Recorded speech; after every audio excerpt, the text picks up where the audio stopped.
ভাই আমরা চলে আসছি পলাশবাড়িতে একটি ছোট্ট চার দোকানে, যেখানে আমরা দেখতে পাচ্ছি যে আমাদের দুইটা এমপি ভাই সিগারেট খাচ্ছে। আসলে মোহাম্মদ তৌফিক ভাই এবং আবু সাইদ ভাই, আমি তাদের কাছে একটা কোশ্চেন করতে চাই যে ধূমপান স্বাস্থ্যের জন্য ক্ষতিকর জানার পরেও আপনারা কেন খাচ্ছেন ভাই? আপনি কোন ব্র্যান্ডে খান ভাই? আগে আগে শুনি, আপনি কোনটা খান? আপনি যে এই যে ক্যামেল, তারপরে স্টার খাইতে খাইতে জীবনটা ঝাঁঝরা বললেন ভাই, এটা কি ঠিক হয়েছে? আমি খাই না ওরকম, আমি দুষ্টামি করে মাঝে মধ্যে খাই।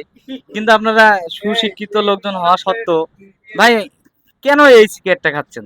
জানা সত্ত্বেও যে এটা মৃত্যু হবে খেলে, তারপরও কেন খাচ্ছেন?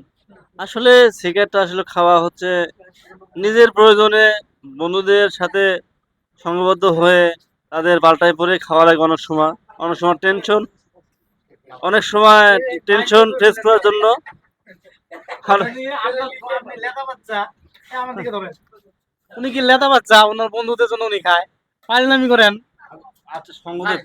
আসলে এটা অনেক সময় সঙ্গদেশেও খেতে হয়। ঠিক আছে।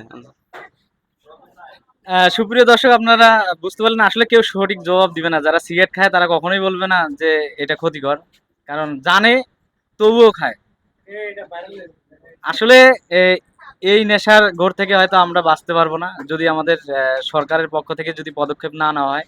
যদি এই কোম্পানিগুলো বাংলাদেশে যতদিন থাকবে ততদিন কিন্তু আমরা সিগারেট খাবো, আমিও খাবো, আপনিও খাবেন এবং সবাই খাবে। তবে সরকারের দৃষ্টি আকর্ষণ করতেছি, আপনারা ট্যাক্সের আশায় এইসব পণ্য যেন উৎপাদন না হয় ওইদিকে আপনারা লক্ষ্য রাখবেন। ধন্যবাদ।